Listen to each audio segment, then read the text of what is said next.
something that you guys can use as well. Stuff about historic preservation that you can come. Then we talked a little bit about how we do assistance with historical and architectural survey. There's a little pamphlet about that you guys can pull out and take a look at. We also have information on getting listed in the National and State Register. So that's this pamphlet. And then the question you get all the time is, what does it mean if I'm on the state or national register? I'm going to talk about that in a minute, but this booklet talks about, if I'm on the national or state register, what does it mean for me? What kind of, does that give me any restrictions? What happens? How does it work? Are there opportunities? That booklet will tell you about that. And then finally, African Americans, Native Americans, and try to serve more communities through this. So if you guys have information on sites like that we should check into. This is what we're going through here. The railroad is done on the Colorado Plains, so there's that as well. Brochure on Centennial Farms, how to get people by the National Park Service, to tell you a little bit more how that works. We talked about Colorado's most impact. The nice thing about this kind of takes evolving loan fund, different preservation. If that's something you want us to advertise like for you so that other people that look at our site can get that information if they're interested. And then the last thing before we move on to CLG that I want you guys to, there's a little business card that talks, post stuff from other communities. This is happening. All right, I'll do that in the CLG several times. There's cities in all sizes, actually, so it's kind of fun to work with the city. Obviously, it's Denver and they're flexible so that all communities can use CLGs. The blue counties are the ones that are county CLGs, and the ones that you see the names of, which may be a little hard for you guys to see up there, but that's all the names of the different CLGs that we have, so you can kind of see where they're spread across the state. What number did you say Starkville was? Starkville? Yeah. They're the second list. I don't remember them. I think North Glen was the one that was first. But everybody wanted to know. The first benefit that you have is you never remember to give it to the certified local government grant. They have to say, okay, here's your grant. The Board of History Colorado decided that they were going to match the grant for the communities. So that means if you're looking at a certified local government grant, it's a no-match grant. You don't have to provide a match to get your grant because we've provided that for you guys. It's a really nice benefit to help people get things done. The only thing that I will say is that people should I give a match, should I not give a match? Use both really urgent projects. There's no match required, and are they going to lose something if we don't use it for a lot of things? You cannot use a briefing tour, whether it's a brochure or you can work with other groups to do it. The reason this problem, they said, hey, to put these signs grant through the city because they partnered. The federal government says does not do that. Now, if you want to put a plaque to CLG grants, if it's just a sign saying, so just keep that, because we get the grants through this, and one of the most to do energy and how you can make it more energy efficient. Creative, because we wouldn't have thought about it, and it was a great that's great. Again, so keep that in mind. Just tell you how competitive it can be. And there were 18 grants funded anyway, just because they weren't well put. We haven't made a decision yet. We haven't had our time to decide exactly who's going to get those grants. Most of we give out and certify like what you guys have done. How much came together and put together a grant to get some almost everybody else. But next week, so you guys will be hearing about where we are with as a division of our board. 90% of what we recommend they'll play with something just because they feel like they have to do something. I think, but they'll move something around for some reason or another. But yeah, that's how the process works. So, like I said, next week is when we'll be announcing those. So we should know that fairly soon. Okay. All right, another benefit, and I'm not going to talk in detail about because I'm going to do that at the very end because everybody wants to know a lot about this and it can eat up time if we do it now. But one of the big benefits of being a certified local government is that anything you guys designate that's at least 50 years old or older, you guys can afford these tax credits. And this was going to be historic. Designate the people that were CLGs will consist of following tax credits. The other benefit is that we do a lot of training programs specifically for CLGs. We do one every year at the Saving Place Conference. Every other year it's a camp program that we sponsor with the NAPC to understand kind of what you need you guys to do. The first thing you have to do is you have to have a qualified president. People that have 40% is something that you need to make sure that the law works. The president. Also, we're going to talk a little bit about this. You can't be so you can't ever designate something. No way you can do that. And if you're designating any review, comply with any relevant state laws, meeting in private that you're having all your meetings.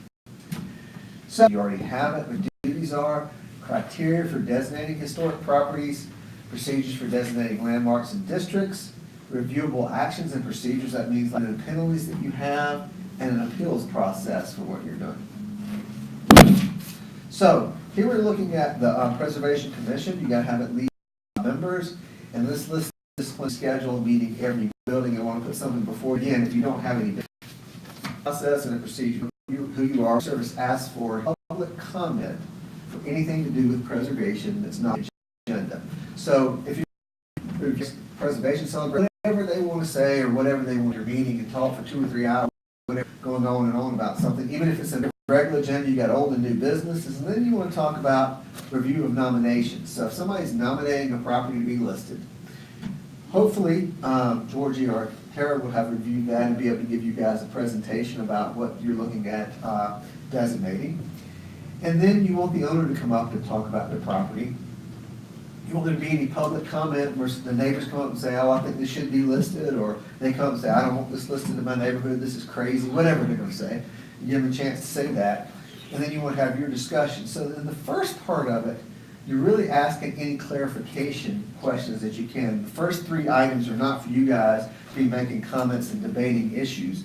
It's really for you guys to be hearing what people are saying and only asking questions. Commission discussion, that's when you're talking about the merits of something being listed and whether it should be listed or not. So you really don't talk about the merits, except to try to get your questions answered if you're It's listed as public hearing, quasi-judicial in nature. exactly. The review you're going to do if any owner comes up and talks about what they're wanting to do, public comments about it one way or the other, and then any other thing like that. So that's your basic ad or commission is, oh my gosh, that's the thing. Commission. That's not anything if you don't know the participation plan. What are you going to try to plan out what you're trying to do? It happens one after the other. You're going to be doing it. So that's why this time and what you're working on. Let's talk about survey and inventory. I don't know, and there's some great survey that needs to happen. Survey because how do you get people comfortable with you doing that?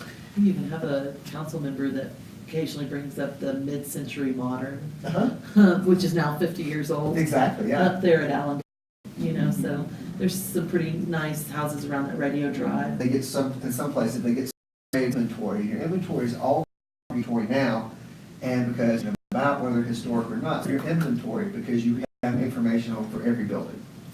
So, and one of the reasons why that, because in your annual report, we're going to have, and we realize that in the way all right, there's building records, see when things, this person lived here, here's about your property. You're not doing your deep dive, full architectural into the property. That's your properties. You go in and do an intensive survey. It can be on a district or on a... You can go in, you can do like, so you can do it by building type, or you can do it by area. Churches would be kind of fun. Yeah, so there's a lot of different ways you can do that. Churches. And, yeah. Are commission members people that do these surveys, the reconnaissance surveys, or are these people that is this something you hire out? You can do it either way. Okay. You know, if it's something that you guys know a lot of information about, it's easy to do as a commission, you may want to do that, but it's going to be real intense. I would assume you guys probably don't have the time to do it. You probably want to hire somebody. And communities do it different ways all the time. And sometimes they'll do a few this way, and they'll do a few this way, just according to what they're trying to accomplish. To give you an example of different things people will do with surveys, what you see up there is a reconnaissance survey they did in 2016, where they took the north side of their main street, because intensely, we're going to do one side of the street, and then we're going to do the other side of the street. So this was their north side of the street, and then they're that had a lot of mining structural survey as part of their wide range of things that look different. You got Bent's New Fort, which Usual. It's worth driving. did a celebration there because it just turned 50 years old, and they had a big party. The bank that's there had a big party and celebration. I cannot think of what bank it is now. But still. What, Broadway and Hampton? Hampton Broadway, yeah. Sure is. Is that structure that, it's a personal residence, it's west of Denver? It looks like a Spaceship. spaceship, is that on the register now? It is, and actually, it's a good question that you asked that because the same guy designed that bank in that building. They look pretty identical. Yeah. Charles Deaton was the architect. What's the name? Charles Deaton. So he did that house somewhere there. There was something that had there for years, and that's significant. And then from it, if you actually excavate, state register. Let's say you had a company came in. It's not really significant. It's such a reason to have significance, which means that you have to decide, does it have enough integrity to be listed? That means, does it, and they're dead and gone, okay? But it means it looks like it did, and has, say a building was built in 1911, and it was used pretty regularly as a retail business or bank or whatever, maybe several different, say, but it was used pretty much in 1911. At some point, during something has integrity. It has a lot of integrity because We're supposed to create, go back and put this in the town. yeah. And so if Yeah, so she just make sure when they list it with you guys, that whatever they want it to look like, that's the period of significance you give it. Well, the building looks different now, and they want to keep it the way that it is. They say, well, all those changes that happened, you hadn't thought about it beforehand. So if you know somebody's wanting to work on a building and they're going to list it to get it worked on, talk to them about what they're wanting to do before they write that nomination, so your period of significance fits what they want that building to look like. That's the way you cheat historic preservation. I shouldn't tell that, but we run into that all the time where people come in and want to do this, like, with your period of significance, you can't do that. And so you want to think about that period of significance. Okay? So just make sure you have the integrity within that period of significance when you're listing something on your register as well. Okay? You can, but, you know, do that. I'm not saying it's that's easier to remember, much easier than cutting it short. in brick, Mark, I can't see, somewhere along there, the historic preservation tab was just out of our short code, they chipped away.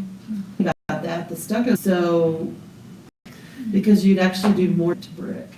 Well, excuse me, in Walsenburg, well, they wanted to take the art, we couldn't legally get thing written, there's no echo still on it, not what we can't let you go back to that, which is a little, is inconsistent that you guys make. There are forces, you're going to take whatever you have. If it's a ruin, it's going to stay a ruin. So preserving is keeping it in the condition you currently find it in. Okay? Restoration. So I like to tell people, if you're going to have water to your sink, all that kind of stuff, you guys will see restoration mostly is like up top, so you can restore pieces of it because you want to show the house without the plumbing and all that kind of stuff. But that type of thing. And you're actually taking a type of things. You'll see that with things that may look historic, but they're maybe that could be modernized. Taking space to put a commercial kitchen. Reconstruction is obviously what the foundations and stuff, and they built back up there. What's the case is, you don't see a whole lot of reconstruction. And I didn't spend a whole lot of time going over the Secretary of Interior standards today, because that will take us hours to go through and talk about how that goes. I did put them up here on the screen. There are 10 standards for historic preservation. Basically, what you're saying with historic preservation, I mean, that's kind of what you're saying is, I'm a responsible Secretary of Interior standard as a CLG. For example, the two that are listed on the National Register, they're going to be nothing.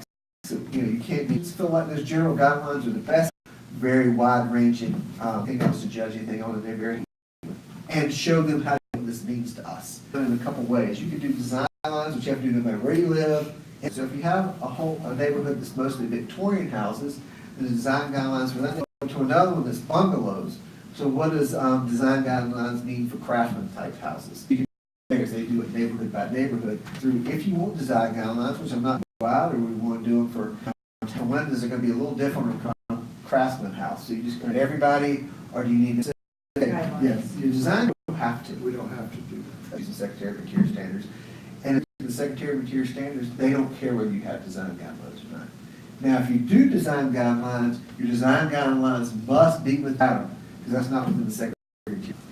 And that has done these and worked with different, because people write them on their own. Right behind. What you'll see in some, you're doing neighborhood by neighborhood, because instead of having to look through all these windows, where do I find mine? I'll pull out the one from my neighborhood. We have certain types of houses in there. It's a lot easier to find. But again, it's just whatever you guys feel works best for you, and it may be where you're getting the owners, and you guys talking some about that. Designate, explain to people is if we do this in perpetuity, unless the characteristic that changed owners is still designated when it's designated, and then they get here and make sense. The last thing you won't have is then people actually know this designated, because if you have an ordinance, whatever it is, that you're following those guidelines. So keep that. Well, for any guidelines that you work to the building official, I don't know who would be the one designated, and then they'd have to go back through to the historic preservation. That's what the city staff would have to do. So they just hadn't driven by and seen. So you want to comment at the meeting. The Park Service to any designations that you, surveys that you've done, sites so that people can read. You can read it. Just want to make sure people survey to the local library. That'll be here in the office. So it's a great way for people to have access to those kind of things. So we always recommend any survey stuff you give them to your local library, just for access purposes. All right, one of the things that you have to do is every time that you guys have a meeting, you need to send the minutes to me so that we have a record of those. We are required to certify every year that have copies of everybody's minutes from every meeting they had from every CLG that year. So if you don't send us minutes, I will be harassing Georgie and saying, I need your minutes because I got to tell them I haven't, and I don't want to lie. So I want to make sure I have your minutes. I'll be honest with you.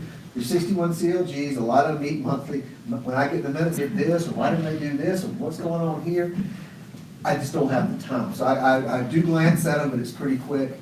So if you really have something you want me to notice in your minutes, put a note in the email. Take a look at this. We want you to know this is going on. We want your opinion on this or whatever. Usually I email them out to them, and then at that next meeting, they approve them. And following that, there's nothing on. You want signed minutes? I will or- tell you that, but you know, if it's just a check, if we're just minutes, a lot of this is pretty an indication of the action taken. And if somebody's bringing in design, just want to make sure those documents are referenced, okay? From the commission. And you can bring speakers to use as well. So you got a couple things going. Let's say Lamar, every minute you report to the board, because there's, you know, each commission has a lot that when you register in your jurisdiction, information is great, it should be listed before you actually list it properly. But for you guys to take a look at. Say the state review board reviews it and says, this is a great nomination. And so, trust me, great, hope it gets listed. I mean, if it's in the jurisdiction of a CLG, the local government is involved in that. Yeah, dealt with. You can take care of it and move it on, yeah. Because you never know. So, this is not an annual report that anybody would submit for this is first every year for the state, send an annual report in for every year by August 1st. And the report is not a difficult report. Everything in the report you have, you should be able to do at least no more than an hour, are things that you're going to have in your minutes. Say, updates to organizational documents. Say if you changed your ordinance a little bit, we need a new ordinance. If you update your ordinance, if you changed your bylaws, send us a copy of your new bylaws. We need a list of all your current commission members, the dates you had meetings, any preservation plans, any historic context, any surveys you're doing. Now, if you're doing that through us, through a grant we gave you, you just reference it and say, we give, tell us the properties or any of the information about cities do tax rebates, or any public outreach you did, any public education programs, and any Section 106 reviews you did, like this one you're talking about, the space to create. We'll talk about that later. But the report, I'm just going to go ahead and warn these guys. The reason that is because Denver, Boulder, Colorado Springs, they may list 50 buildings real quickly. So you've got like 2 in an hour. If you can't do that, make sure you get it to me because I hate that. You've got Georgie, so it will get done. So I want to talk about one of the things that you have an opportunity to review. They do not come to me, did the project or anything. Locally is the fact that your tax credit. Tax credits, you have to review the secretary of what you're doing as far as. But the mayor's state of the city came from the audience was, And we may see it, we haven't. Required by state law, and we have to have that on file, so that'd be something the city council would do. So right now, if anybody came to you, It you would want to do still a go tax to the credit, state. you would have to go to the state. But if you decide you want to do it, you are saying that we understand good about it. The state has the right to get that tax credit. The state let people know if they're going to do this, they need to take it very in town so they don't have to send stuff. In outside contracts to hire, standing your amount of money. The state has done what they call the Secretary of Interior standard. They're having to report to the state auditor they got. So they're doing a spreadsheet. It's not that difficult for anybody. It's been pretty simple. They sent them in, and in Central City got audited, but it's dangerous. I mean, it was one of those things where the community had a very, very hard time. And they can figure this out and can do some stuff. But again, I don't tell you that. Property tax, how does? No, it's more things. And then at the very end, when all right, so here's the operations. And I'm going to try to go through these fairly quick there that people can see in people's requirements, which is basically your forms, how people file on applications. So you need some kind of reviewed at the meeting to the next meeting. So people need to know what requirements are. You know, what forms do I need to know what to submit, and they're calling it design review, those kind of things. You follow the procedure, follow it for other meetings. Especially if somebody's going online, typing comments, maybe, because everybody comments from the public making, you want to make sure you know when somebody makes a motion, there's a check statute for how you do others. You don't have a way to do all that. You Zoning and Variance Commission, so. so we got to let you guys really understand what it is. If anybody can sue you, if you sued, you're going to win. You know information on CLG, but it said if you have, if you were building, they had built this, and I know it's close to the window, then it needs to be that way, so we'll let that pass. Oh my goodness. Well, they specifically went against their guidelines. So if a neighbor had been forced to put theirs somewhere like that, they could have sued them for not following their guidelines, because it was plain looked better where it was than where it would have been had to do it. But what they should have done is said, you've got a point, we need to discuss that here. And so, because it happens, so in the process, it's in the proper procedure, because if you say procedure and get everybody, they say you have to do as far as whether you approve something or not, and you can also get sued because you didn't follow the process that you've got laid out. Anyway, just keep that in mind. And the criterion guide. Always not make your decisions on products. And I've been at commission meetings too, where people's like, oh, I just don't like the way that looks. And you're like, seriously? Because you may not, but you're trying to base it on a guideline. So you also don't want to decision based on your opinion of public record. So if you happen to hear something on the street that you know about, and this person's not being forthcoming about that, that's not in the public record, so you really can't make a decision. You say, well, I heard so-and-so yesterday say this, but you can say, well, are you doing this with a record? And then you can make a decision based on that, because you can't go back and say, well, this is what they said, but we knew this anyway. You have to somehow get that out in the meeting. It's an excellent So suggestion. just be very careful about that, because people will try to, get things over on you, and you want to make sure you get it out if you don't. Or you're in the grocery store and before you know it, they've told you like things you don't need to know yet, because you're gonna hear them in the hearing. Exactly.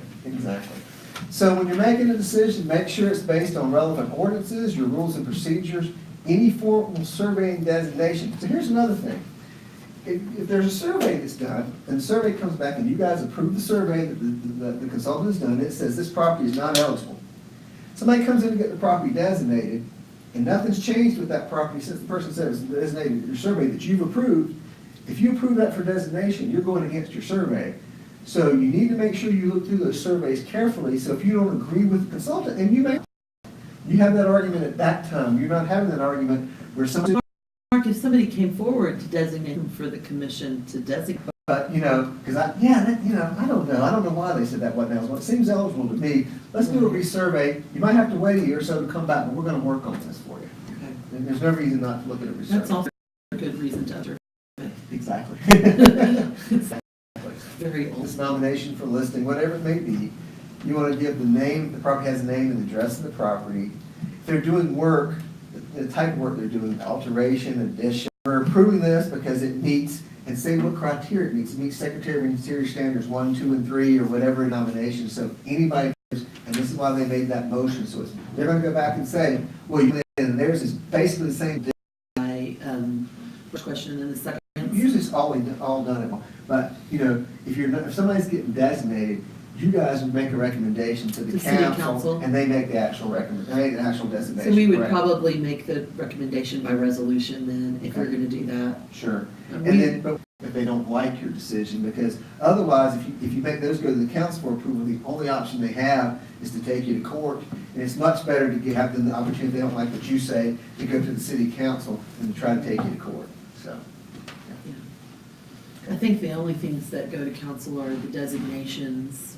A public hearing is required, and that's what the ordinance says. We haven't had the, we'll do some cleanup. You want to keep a record of that, whatever people have, financial issues, or anything else. You do this, the more people are going to be trying to figure out how this might work. It's defending yourself, and sometimes it's making decisions. Or if they're permitting or undertaking this work to do the section. Housing Authority. In the United States, has to go through one of Verizon and AT&T themselves. Together, and so you want to go look at the project. So, for instance, a building. Which we are doing exactly that. And if we're putting in a new HVAC system, and it's not taking away the historic materials, they're just putting all kind of stuff to put it in, then HVAC in. That's So a, we have a check, so we did the walkthrough a week ago. you just write a letter to them saying, and that kind of stuff, and you participate in the public meeting. What's gonna happen is they're gonna take your comments, and they're gonna come back and say, we agree with it, we're gonna do what you say instead, or we're still gonna do what we wanna do. And if you don't do what you can do is you sit down and sign an MOA, which is the building that's there, and you something that happened there that was important, you get them to do an interpretive sign that goes up there. Maybe you're saying, okay, you have to take down over here next year in the museum, that's mitigation for taking that down, but you're helping another historic building when you're taking this down.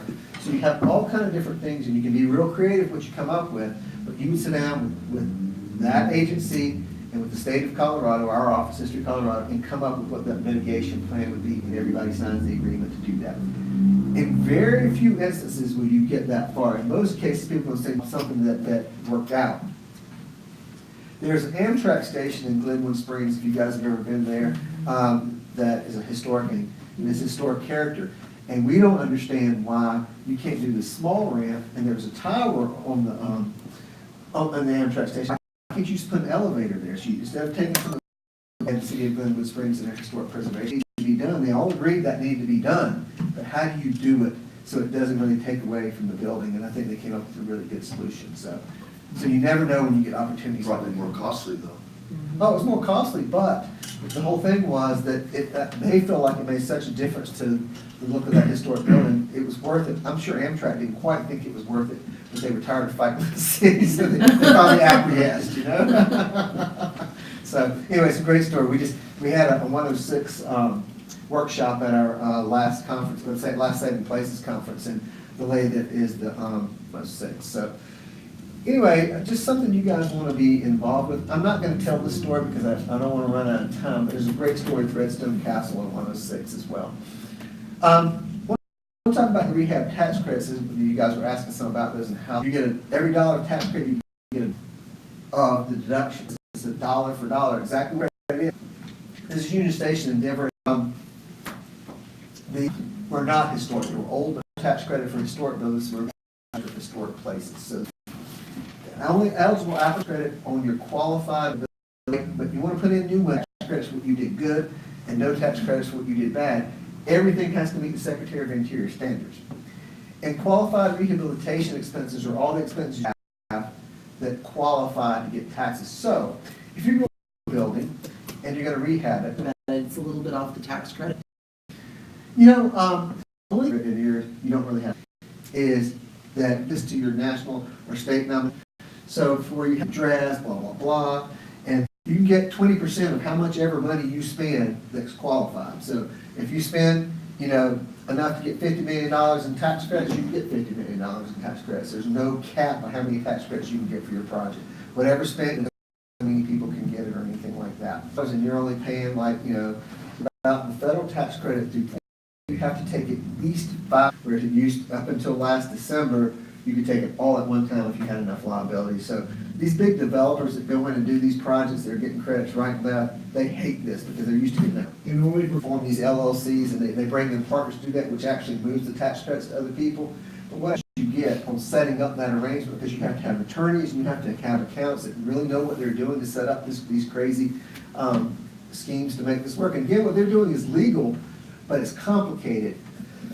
So it costs a lot of money to do. So just keep in mind, after that, the tax credit, after the day you finish the project, then you get the arrangements through LLCs to buy into one, but they have to stay in the deal for 5 years. Tax credit project can have demand. It really is. It works, but it's not. I'm going to talk about residential first. There's no federal tax credit for residential properties, but in Colorado there is. So for a residential property, you have to be listed. It's good. It has to be 50 years old though. So if you guys can list things like Greeley can list things that are 30 years old. Well, that's great. They're not eligible for tax credits until they're 50 years old because you have to be 50 years old to get a tax credit. But anything they list is 50 years. If you have a 5-year lease to rent a house and the owner's not willing to take care of it, you want to do a project, as long as the owner lets you do that project, you can do the project and you can get tax credits because you have a 5-year lease. So I don't know how many people want to do that, but there's an opportunity to do that. If you're leasing a property, you want to make that upgrade yourself. But I think we're pretty close to the highest. So anyway, so you have a 25% credit for residential buildings here. There is a $50,000 cap, so basically that means you can do $250,000.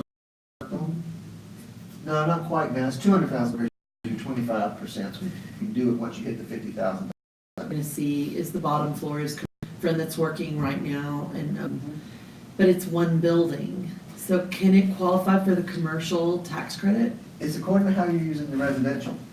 If the person that owns the building is gonna live there in the residential space, that piece of the building is residential. Okay. If they're gonna lease it to somebody else, it's commercial. With the same owner or with a new owner, it's reset, so you can do either way. Just transfer the property to your kids. Just kidding. Exactly. You know that's gonna happen. You know it's gonna happen. They owned a home that was 50 years old and designated in Colorado, wanted to do a tax credit 1 year, everybody could, and everybody could get their credit, there's no problem with that. The federal credit, you do, if you're working, you have to take care and do like your foundation, do your roofs. You do be careful when you get on the interior, because your interior stands. Now you can make a few adjustments, do everything right on the exterior, and you go in there and start bricking, because a residence is, nobody's gonna worry, everybody knows you got to modernize. And that's okay, that meets the standards. You cannot get tax for that work, you just can't get tax credit. It's kind of crazy, say you're redoing your bathroom and that doesn't count what the plumbing Well, does. plumbing would. The plumbing does. You can't buy, if you want to reglaze your tub, it counts, but if you put in a new tub, it does not. So you just have to think through that. So nothing's bad about what you do, it's just you can't, there's some things you can claim credit, some things you can't. These are hugely underutilized for our community. This would be a huge way to really connect with the public. Almost every home is over 50 years old. Right. I mean, many of the projects that people come in to do. I just realized there's something that's missing on this chart, and I gotta go back and put it on. The one thing that you also have to do is I'm not saying it anywhere, I don't know how I missed it, but anyway, you have to spend at least $5,000 Okay. for you to qualify for the residential credit. So, you know, if you're gonna do your HVAC and it's not quite $5,000, if there's something else you need to do, couple it together so Right. you get your tax credits. You know you're gonna have to do it. That would be my advice to people, put things together. But it's a great, you have to have a 39-year lease. Would you think that again? If you, say you want to get a tax credit and you're leasing a building, you're leasing a commercial building, is where you have your business, but you're leasing it, and you want to do a project the owner's not willing to do. So Right. we have 3, and That could be a problem for them. well, But I assume Joe. I think Joe probably's looked at it. Knows what it It's is. pretty third. Are the state requirements the same if you don't buy? If you have a contract to purchase, but you think it might not pencil out on whether you get credits or not, you own the building, as long as you got a contract. Well, I don't know if I'm gonna get credits, I can't. Particular building applied for tax, got approved, simply wouldn't qualify for the tax credits at the end. Right. They can do it, they just don't They get can the tax do it. credit. Right. We They can't just wouldn't stop get the them, tax Just credits. don't get the tax credits. So these tax credits are set up a little bit differently. It's a 20% tax credit for any project that's $2 million or over, but any, That's 20% of the project price of a $2 million project. You just have to be able to use them. yeah, that's the That's case. the thing. So now, the tax credits for the commercial are capped at $1 million. So you have $50,000 cap for the residential, you have a $1 million cap for a dollar per year. So if you got a project and you can phase it, you can get 1 million 1 year and 1 million next year. But you can't just say, well, whatever I get done in the first year will be my first phase, and whatever I get done in the second year will be my first phase. You have to have distinctive phases where you can get part of the building CO'd with the Stanley Marketplace, which is the old airport manufacturing place in Aurora. They phased them, and they were able to get $2 million out of it. That's a great way to break them up. So, and it's first come, first served. Who puts it in first that qualifies? November, we ran out of tax credits for 2017. So it's a long time. So you got a lot of time, but they're going to be gone that year, and you don't want to have to wait till the next year. You can put it in the next year, it only moves you around a year, but you want to try to get it in as soon as you can before that runs out. And they've got that pot divided to $5 million for large projects, which are the projects over $2 million, 10 years length for you to off your taxes, transferable, which means I'm just breaking even all kind of money. So she got all this tax, I'm not that nice. I like Georgia. $1, which means if I have 100,000, they can take off their taxes, which means they just take the time to run around and find people to do this. There are brokers in Colorado that will sell them for you. They take a pretty hefty cut, but they will sell them for you, and they'll find people to do that. But governments can't take advantage of the tax credits. However, if you're in 9 years, they can do the project, they can do that. public schools. Now, their recreation facilities themselves, so it's hard to do now affordable housing, to rehab that old school with the teacher housing, need for teacher housing. Yeah. You guys may know historical fund is in Steamboat Springs, building back to what it looked like. So you get going. State Historical Fund building unexpectedly. Again, somebody was driving down the street. The building has to have kind of foreseen. You couldn't have done anything to prevent. We pursued the emergency grant, an issue, but that was deferred maintenance for that, but we did qualify for it with the. And then there's also this archaeological exploration of it, because you don't know, you don't spend a lot of money. And I'll tell you, with the archaeological assessments, they end up being about 50-50. About 50% says you should do something, about 50% said don't waste your time. And So we did one on the Monument Lake Zoo and Fish Hatchery. We did an archaeological assessment and it didn't need anything further. yeah, that gave you Yeah. yeah. But it was, I don't know how many of you are familiar, that's a WPA project where the fish hatchery was. And then the next one is the historic structure assessment grants, and that's what we get a whole lot of requests for. And that's where you bring in an architect who will assess your building, talk about the current condition, what's good about it, what's bad about it, what needs to be done. It's really helpful when you know what you want to turn your building into, if you're rehabbing it, to know that, because that comes out in the historic structure assessment. We do historic structure assessments on buildings that people don't know what they're going to do with. They just want to know if it's worth working on. So we'll do a historic assessment there. One thing that Choose several buildings to provide the funding, capital money for it, and or general. The building is locally, to nationally. be eligible for listing. Maybe structurally unstable, what you need to do to make it, just a picture of something sad, why you would need that, how you're going to use it, how the building can be to get those, but you can tag those on to the HSA. Okay. So a quick run through of what we can do with the State Historical Fund on what we call our first, another one is October 1st. So the different type of grants we do, educational grants is if you're going to do any kind of educational program, you're going to do a program with the school, you're going to do a dig, do an archaeological based on a dig. And then our most We didn't notice. and the appraised value for the building, you get nothing from us. So you have $1,000 for you. If it's appraised at $300, we're going to help you pay for something that's not an appraised. It's a gift. But it has to be a government non-grant, have a public person, have another restaurant in Trinidad. You'd like to have community meets there free of charge. Nonprofits around here saying, oh, if it'll be. But again, you can't need to get that grant. The rest of the acquisition and development grants that's where our rehab grants are, and so we do a lot of that. And I believe that Holy Trinity got one this last time, as well as Yes. First Presbyterian Church got a little bit of funding for their phase one. Yes, they did. So they can we can see that tower get stabilized and get that ugly orange stuff off. That'd be great. That would be great. I see that. MOF got it too, didn't it? Out in Wilson? Yeah, in Walsenburg, this year. Now, I'm going to talk about that real quick, specifically to the nonprofit who do that work, is they take the money and pretty strongly they're going to do what they say. And then the municipality had to pay it back. And the construction of a building that the city It's doesn't. not the Museum of Friends. Got a state historical fund grant to do work on the Museum of Friends. And they had to have a 5% match to do this. You don't get tax credits until you have a state historical fund grant. We went to the Colorado Historical Fund. Okay, we need to see your approval from the office because you're a nonprofit. You can't get it. So they went back to the Colorado group and said, if you do this project, How you know, neat. That's so great. you a great way to do this thing. So it all. It's so much, is it the last one? You want that? Great. Thank Oh, you. thank you. So We have a training with Donovan. is the, this tells you this is code of ethics for mention from the national. You'll remind us to train. The advisory council puts it. Put all that down. We started. I can tell you about these, I can tell you about North Carolina because that's where I worked before I came here. On the tax credit project, I understand this pretty extensively. So, information Tax bill, dramatic affected things. percent was helpful, the credit, but not the 10. Since you. Like the icon is very good, easy to understand. Well, we'll have to thank Cynthia Nee for that. She actually designed it. I got a call from her the other day. I'm excited to go have lunch with her. Oh, yeah, that'll be fun. Sounds like she's having a blast. And this is actually from, I don't know, I think Nebraska. Let's see, but it's a great thing about what the benefit of historic preservation. I'll let you. Mark sponsoring for us. Jonathan, excited to have him come. 5th and 6th, Thursday the 5th.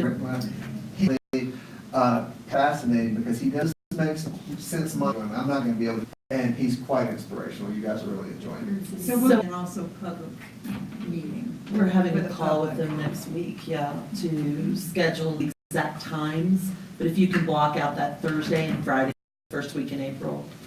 And we're gonna do it off-site, so we have enough room. Thank you, Mr. Mark. Information on the renewals, trying to get the renewed. So we need to, It was never adopted. Tell them. It was never adopted by city council. I don't know what to say. No, we can help you with for next Wednesday. Let me be very clear. Let me be clear that you have a form that We don't need to approve now. always. Next year, how about Yeah. 2019? I know.